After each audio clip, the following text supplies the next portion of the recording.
Bonjour. Aujourd'hui, comment attirer ses clients d'âme, ses clients de cœur? Souvent, en fait, quand on parle d'entrepreneuriat, on va aller définir ses profils clients, avatars, persona, hein, ça dépend aussi de comment on les nomme, mais le client idéal va s'appeler comme ça. C'est-à-dire qu'on va définir un profil.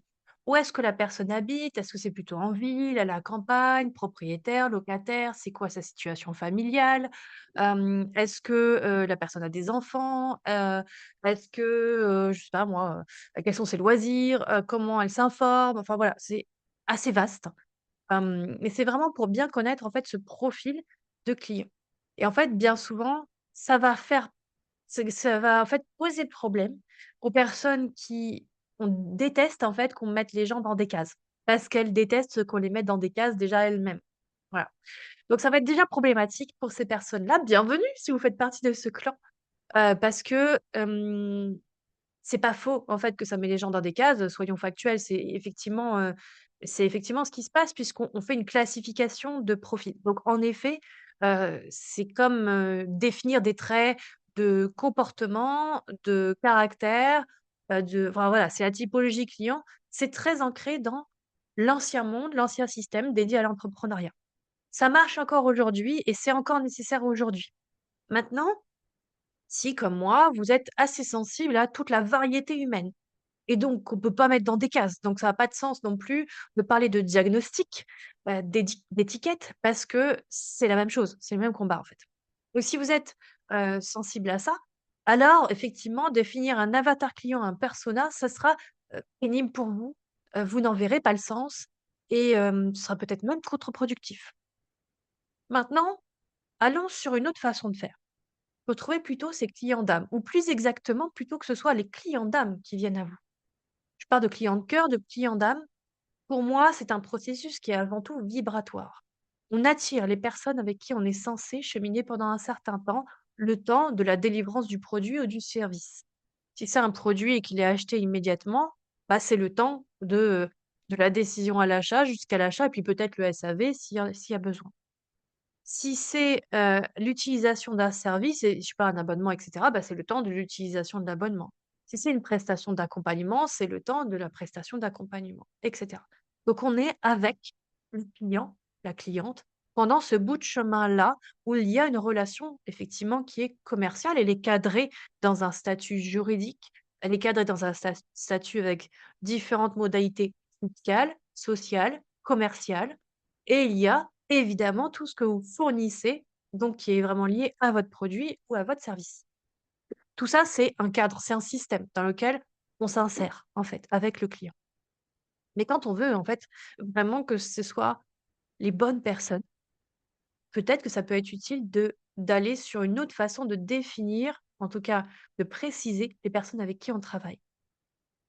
Si vous voulez, si pour vous, c'est pas acceptable de faire, mettons, un petit tableau de profil de typologie client idéal, alors peut-être qu'il faut raisonner autrement dans le sens, bah, avec qui j'aime bien être? C'est quoi les qualités des personnes en général avec qui je me sens bien, avec qui j'ai l'impression qu'il y a une certaine confiance qui est là, naturelle, sans forcer, avec qui il y a vraiment une évolution aussi qui est possible des 2 côtés.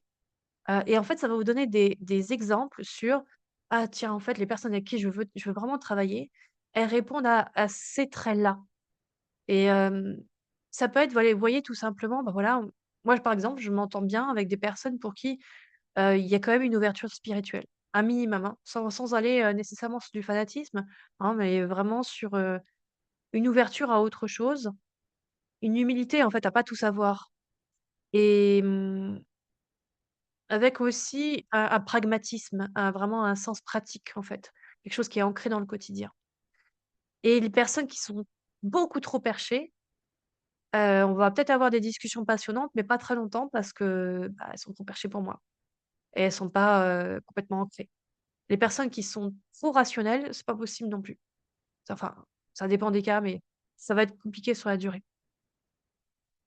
Là où je m'entends bien aussi avec des personnes, c'est, des personnes qui, osent être elles-mêmes et donc montrer aussi des fragilités.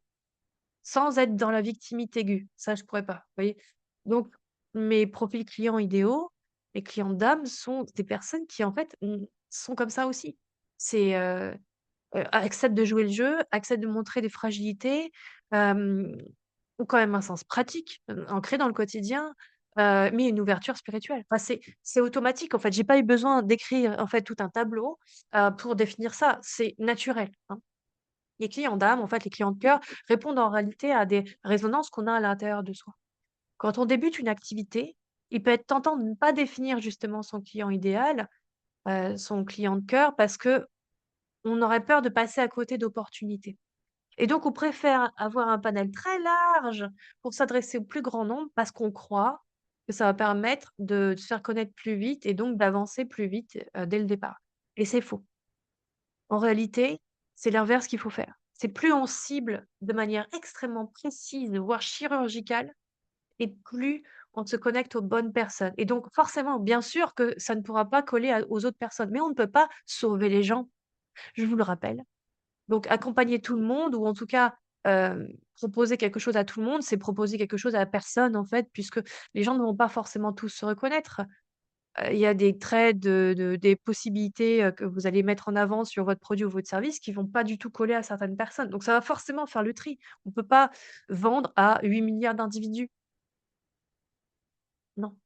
Même si on vendait quelque chose qui est essentiel pour la survie humaine, mettons l'oxygène.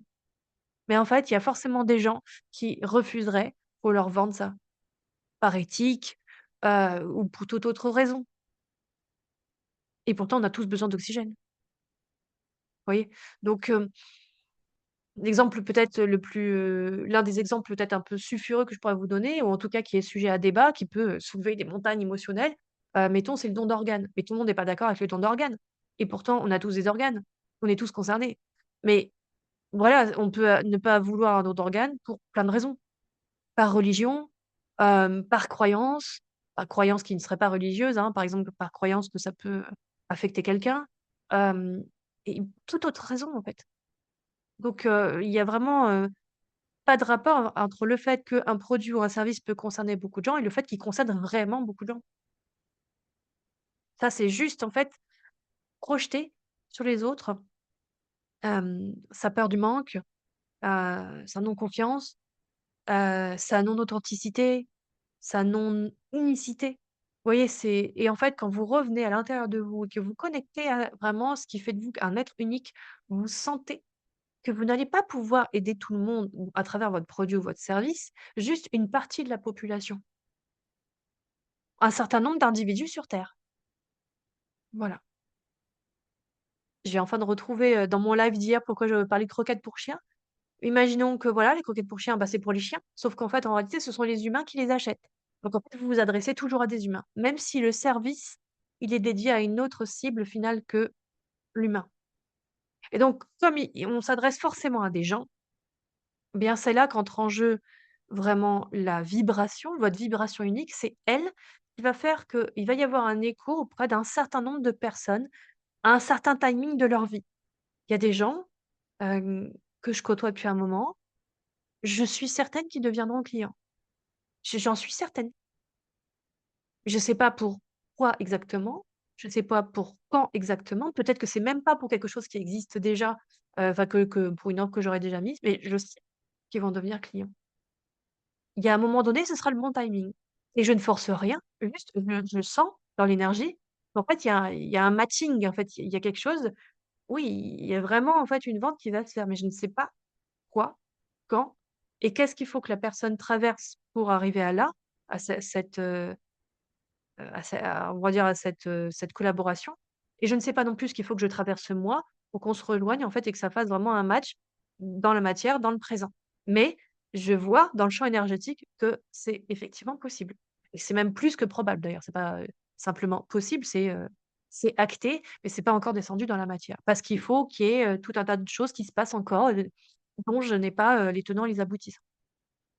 Donc, un client d'âme, un client de cœur, c'est vraiment quelqu'un qui va raisonner avec des parts de soi. Mais soyons complètement honnêtes, hein, quand on vend en fait à des parts de soi, hein. Faut être très clair avec ça, hein. Même si on n'est pas forcément, fan, du produit ou du service que l'on vend, ça peut arriver, hein, quand on n'a pas forcément choisi son activité. quand on est salarié, par exemple.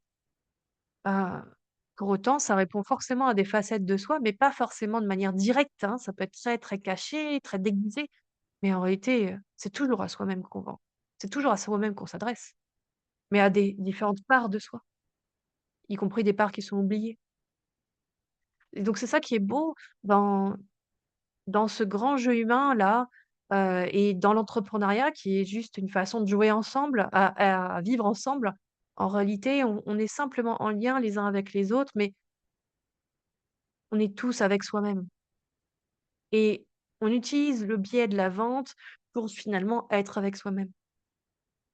Bon, ça parlera aux personnes à qui ça parlera. En tout cas, comment attirer ses clients d'âme? C'est déjà être au clair avec qui on est soi-même et ça bouge tout le temps, hein, qui on est soi-même, hein, c'est toute la vie. Simplement, c'est déjà se défaire des loyautés, des étiquettes du style: «Ah bah, je suis, allez, je vais dire n'importe quoi, heu, catégorisé HPI», en tout cas dans la grille de lecture analytique qu'a la science en ce moment. Dans 50 ans, ce sera différent, n'oubliez pas, ça évolue et donc là, bah, je suis catégorisée comme HPI, alors du coup, je vais attirer les HPI. Oui ou pas, il y a peut-être aucun rapport avec ça et c'est peut-être juste une étiquette qu'il faut juste enlever et se dire: «Bah, voilà, ça fonctionne comme ça en moi intérieurement pour l'instant, heu et donc ce qui fait que je suis unique, bah, c'est tout cet assemblage de différents éléments entre eux, ces différentes pièces du puzzle qui font que je suis unique et je suis, vraiment en amour de moi-même avec toutes ces caractéristiques-là, tout ce fonctionnement-là. Parce que c'est pas parce qu'on est diagnostiqué qu'on s'aime plus, hein, n'oubliez pas. Voilà, on a tendance à l'oublier ça.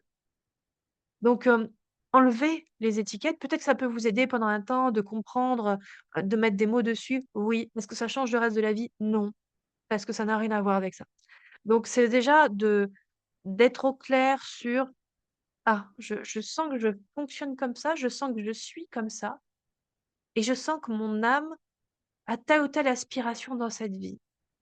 Et là, vous commencez à faire un travail vraiment en profondeur sur vous-même, de reconnexion à qui vous êtes. C'est là que vous allez arriver à vraiment identifier, sentir qui vous êtes réellement. Donc au-delà des étiquettes, des masques, qu'on peut apporter, enfin qu'on peut prendre juste pour s'adapter à l'extérieur. Vous voyez, c'est au-delà de tout ça, au-delà de tout ça. Et c'est qu'une fois que vous êtes un peu plus dépouillé de ce qui n'est pas vous, que vraiment vous devenez vous. Plus exactement que vous vous reconnectez à qui vous êtes vraiment. C'est là que des miracles arrivent. C'est quand vous vous reconnectez vraiment à qui vous êtes, que vous attirez vraiment les clients naturellement, qui se reconnaissent dans des parts de vous. Et vice versa, hein. Vous les reconnaissez dans ces clients, hein. En fait, en réalité, c'est plutôt comme ça. Si vous faites un bout de chemin, l'autre fait un bout de chemin. Mais ça se voit pas forcément dans la matière, mais énergétiquement, c'est ce qui se passe. Donc pour attirer les clients d'âme, eh bien, en fait, la seule recette, c'est d'être soi-même. La seule recette. Et d'être extrêmement honnête envers soi-même. Ne pas se cacher derrière des valeurs qui rendent service, derrière des principes de vie qui sont fake, derrière des anciennes blessures, qui sont portées par votre famille, derrière des blessures d'âme que vous colportez depuis plusieurs vies. C'est d'être très, très honnête envers qui vous êtes. C'est un boulot part entière. C'est toute sa vie. Ça peut être désagréable. C'est vrai, ça peut être désagréable, comme plein de choses dans la vie, hein. Mmh. Plein de choses. Et pour autant, la vie continue à chaque fois, tout le temps. Elle attend pas qu'on soit, tout le temps en joie pour continuer. Elle était là avant nous, elle sera là après nous. Ça change rien. Donc les clients d'âme, quand ils viennent pendant un temps pour faire un bout de chemin parce qu'ils ont besoin de se reconnecter en réalité à quelque chose qu'ils ont déjà à l'intérieur d'eux-mêmes et qu'ils ne savent pas qu'ils ont. Alors ça, c'est plutôt pour les prestations de services, des choses comme ça. Et quand on vend un produit, c'est la même chose. On n'achète pas le produit pour le produit. On achète le produit pour ce qu'il nous fait ressentir. C'est tout, hein. Si, prends toujours l'exemple d'iPhone parce que d'Apple parce que Apple a su construire à travers le temps une marque extrêmement forte qui en vient d'ailleurs quasiment au fanatisme, pour des gens qui sont pro Apple et qui n'essaieront jamais rien d'autre et cetera. Et donc il y a des gens qui sont prêts à mettre quand même une certaine somme d'argent dans ces produits-là, alors qu'il y a maintenant d'autres des produits qui sont vraiment équivalents en termes de qualité, voire bien supérieurs, mais qui sont vraiment prêts à acheter ces produits-là parce qu'ils sont en sympathie avec la marque. Parce que la marque a vraiment développé tout un tas de choses déjà autour du fondateur, enfin de l'un des fondateurs et ça a continué et ils sont restés toujours droits dans leurs bottes dans comment ils faisaient leur marketing, les mots qu'ils utilisaient, les matériaux, les couleurs, tout en fait et c'est volontairement, excluant certaines personnes. Il y a des personnes qui vont être allergiques à la marque Apple et ça va attirer exclusivement les personnes qui sont vraiment pro Apple. Ça a un certain niveau de prix qui est aussi soigneusement choisi et donc ça attire les clients en conséquence. C'est pas forcément des clients qui sont très argentés, hein, c'est pas nécessairement ça. Mais ce sont des personnes qui font le choix de cette priorité d'aller acheter ça. Parce que ce que ça leur fait ressentir d'avoir un produit Apple, c'est l'appartenance à une marque.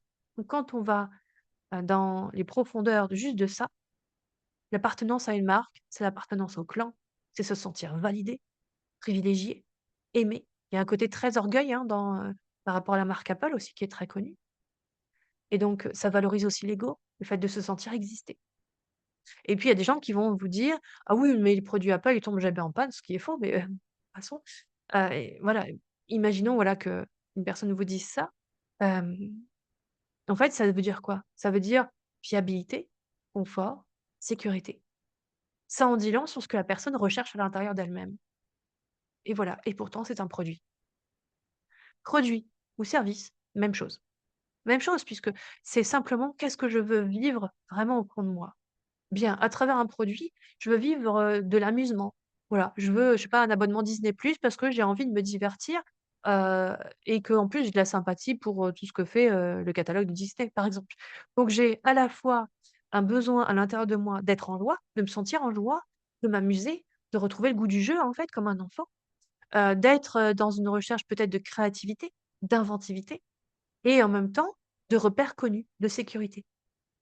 Et c'est juste Disney+ là dont je vous parle, c'est un abonnement, c'est immatériel, hein. C'est pareil, c'est pareil. On va juste chercher à l'extérieur des choses qui sont à l'intérieur de soi, mais qu'on ne sait pas qu'on a ou qu'on ne sait plus qu'on a. Donc quand on travaille dans l'accompagnement, c'est un peu plus parlant en fait, un peu plus direct parce que, bah, forcément on va aider la personne à vraiment se reconnecter à ça, en fait, à l'intérieur d'elle-même et à les trouver elle par elle-même, ses capacités, ses facultés et à les déployer pour qu'elle n'ait plus besoin de soi après. Donc tout ça, c'est d'abord et avant tout une façon de se connaître en profondeur soi-même. C'est ça et c'est peut-être l'ingrédient unique à rechercher, cultiver dans toute sa vie, dans tous les domaines. Plus on est soi-même, plus on est soi-même. Voilà, en fait, il y a pas d'autre phrase que ça s'arrête à plus on est soi-même et c'est ça qui, dans l'entrepreneuriat, va vraiment faire des miracles. Des gens qui, viennent à vous sans même que vous leur expliquiez votre offre, en fait. Ils sont déjà convaincus parce qu'ils sentent qu'il y a quelque chose, mais ils ne savent pas forcément exactement ce qu'ils sentent. C'est ça qui est fascinant. C'est, ils viennent à vous sans vraiment savoir pourquoi, c'est irrésistible et oui, c'est irrésistible parce que c'est vibratoire, en fait. Parce que c'est dans l'énergie que ça se passe et dans la matière, ça donne une vente. Mais en fait, sur d'autres plans, il y a d'autres choses qui se sont passées déjà bien avant et qui ne s'expliquent pas avec vraiment le mental. Là, j'essaie de mettre des mots sur quelque chose, en fait, qui d'abord se ressent et se constate, en fait. L'attraction, en fait, elle fonctionne comme ça. Moi, c'est ce qui s'est passé en tant que cliente pour plein de gens qui m'ont accompagnée. C'était irrésistible. J'avais parfois pas de raison, juste j'étais, attirée comme une mouche, par la lumière, quoi. Enfin, c'était, voilà. Bah, si vous voulez, c'est le même procédé. Ça se vit dans les 2 sens, hein, systématiquement, hein. On a tous déjà vécu, des moments où on sait pas vraiment pourquoi on achète, mais, bah, on achète. Ça peut être, on peut considérer que c'est un achat coup de cœur ou et on pense que c'est le coup de cœur envers le produit ou envers le service. C'est envers ce qu'on croit qu'il va nous faire ressentir, ce qu'on espère qu'il va nous faire ressentir. Si on prend quelque chose qui je vais prendre un exemple perso. J'ai acheté sur le marché il y a, 3 ans, un collier rouge, mais rouge sang, hein. C'est déjà pas du tout ma couleur à la base. Hem, C'était une pierre en enfin, c'était pas une vraie pierre, mais on va dire un galet en verre avec un petit fil de fer autour. Donc en plus, heu, ça faisait comme un grillage, en fait, mais de manière harmonieuse et cetera, artistique, avec un cordon en velours rouge, sang aussi.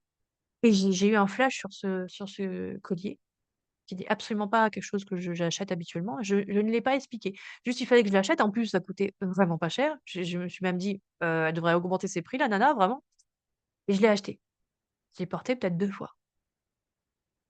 Il y a quelque chose de curieux dans ce collier quand je le regarde, parce qu'il est effectivement irrésistible naturellement, et pourtant, mon énergie a changé entre-temps, et là, il commence à je sens cette attraction par rapport à ce produit, mais il commence aussi à me répulser. Et si je gratte un petit peu plus, c'est que j'ai acheté ce produit parce que, je sais pas, il m'a tapé dans l'œil sur le moment, et en fait, c'était quelque chose qui se démarquait de tout le reste du quotidien. C'était quelque chose de vibrant, de vivant. Hem, Ça me faisait me sentir, spéciale. Si je suis vraiment honnête avec moi, ça me faisait me sentir spéciale parce que j'avais jamais vu un colis pareil. Hem Et pour autant, je les avais quasi jamais mis parce que je le trouvais difficile à mettre. Peut-être parce que justement, ce que je recherchais à travers ce collier, sans savoir que je recherchais ça, était difficile à assumer à ce moment-là. Et là, je suis en répulsion sur ce collier, d'ailleurs il va être mis en vente très bientôt, parce que heu, dans la façon dont l'espèce de grillage a été mis, il y a quelque chose qui m'agresse un peu, en fait. Donc ça vient aussi quelque part dire des choses sur moi. Donc c'est intéressant de, vous voyez, comment un simple produit soi-disant coup de cœur, en fait, révèle tellement de choses sur soi. Et clairement, franchement, il vaut bien plus cher que ça, ce collier, par rapport à tout ce qu'il m'a fait traverser. Si je décortique simplement, là, un simple achat, qui a coûté 3 €, qui en valait au moins 15, bah, en fait, enfin, qui en valait au moins 15 par rapport au produit, mais qui, par rapport à ce qu'il m'a fait là, dérouler, là, devant vous, il vaut bien plus, beaucoup, beaucoup plus. On en parlera à un autre moment, le prix. Mais c'est intéressant de voir comme, on peut, se sentir attiré de manière irrésistible, donc sans savoir pourquoi. Mais parce qu'on est voué à être client, et typiquement pour, cet achat, j'étais la cliente de rêve pour, la créatrice. J'ai pas discuté du prix, j'ai même pas demandé. En fait, je l'ai vu, je suis allée directement vers lui, je l'ai vu tout de suite au milieu de tous les autres. J'ai Mon œil a été tout de suite attiré. Ça a duré, je crois, à peine 30 secondes, la transaction, et j'étais en joie, je lui ai fait plein de compliments et cetera. Voilà, ça s'est fait de manière aussi simple et fugace que ça. Mais heu il y a vraiment eu quelque chose qui s'est passé dans l'énergie avant. Donc ça arrive dans la matière. Donc pour votre produit, pour votre service, si vous recherchez un match énergétique, un matching, hein, c'est vraiment d'abord, avant tout, de sentir qu'est-ce qui se passe à l'intérieur de vous, comment vous êtes, qui vous êtes, vraiment, je veux dire, hein, au-delà des étiquettes et des masques. Et en fait, ça va attirer naturellement les bons clients. Les bons clients, c'est-à-dire ceux qui vont pas discuter de vos prix. Ou alors, vite fait, quoi. Ils vont En fait, c'est juste qu'ils auront peur, et vous allez pouvoir les rassurer parce que leur décision sera déjà prise, en fait, intérieurement, en eux. Ça va être rapide, ça va se faire très facilement, de manière fluide, ça va être une évidence, en fait, et c'est comme ça qu'on repère qu'on travaille avec ses clients d'âme, ses clients de cœur. Ce sont les gens qui, en fait, ont envie de travailler avec vous pour utiliser le produit ou le service que vous proposez, et c'est vous qui avez envie de travailler avec eux pour les mêmes raisons. C'est à ça que vous reconnaissez cet alignement, en fait, ce matching vibratoire. C'est à ça que vous le reconnaissez, et le vivre, c'est assez magique, hein, vraiment, hein. Dans ma première entreprise, je crois pas avoir déjà vécu ça, c'était plutôt dans la force, il fallait déployer des efforts des efforts de dingue pour très peu de résultats avec des clients, pénibles, en fait. C'était pas mes clients de cœur, qui discutaient sur les tarifs. Il y en a pour un simple site internet qui ont mis plus d'1 an pour, dispenser les contenus, puis comme je ne savais pas me positionner, et cetera, et qui ont en plus peiné à payer le dernier chèque, et cetera. Et ça, c'était la première entreprise. Pour cette entreprise-là, c'est différent. Les gens viennent à moi, soi-disant, par exemple, pour faire des enquêtes métiers, ou parce que, bah, ils ont un projet, mais ils veulent juste en discuter.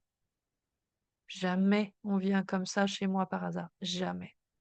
Il y a quelque chose au niveau énergétique qui fait que ça attire les personnes qui sont vouées à vivre une transformation sur leur trajectoire de vie, et c'est ça qu'ils recherchent, mais ils ne le savent pas qu'ils le recherchent, et moi je le sais maintenant, et c'est parce que j'ai fait un travail intérieur que je le sais. Donc maintenant que je suis au clair avec ça, alors je peux aider la personne à prendre sa décision et peut-être que le timing est pas bon, hein. Peut-être que ce sera plus tard. C'est égal. Voilà pour les clients de cœur, les clients d'âme.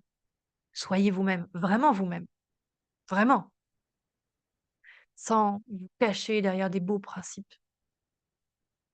Ça fera plus du tout de cadeaux dans les années à venir. Notre nouveau paradigme là qui s'ouvre, il a besoin de gens qui sont vraiment dans leur authenticité, qui sont vraiment dans leur unicité. Mais en fait, je prononce ces mots, mais je sais qu'ils sont galvaudés, je sais qu'ils sont vides de sens aujourd'hui. Moi, je vous demande de vous reconnecter à leur vrai sens, de vraiment sentir à l'intérieur de vous ce que c'est que d'être réellement authentique avec vous-même, cohérent avec vous-même, en phase, en alignement avec, vraiment qui vous êtes profondément, avec votre âme, en fait.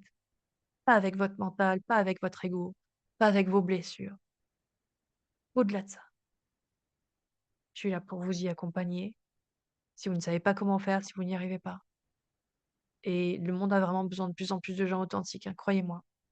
Parce que sinon on vivrait pas ce qu'on vit aujourd'hui, à l'échelle mondiale. On jouerait pas des rôles, jamais.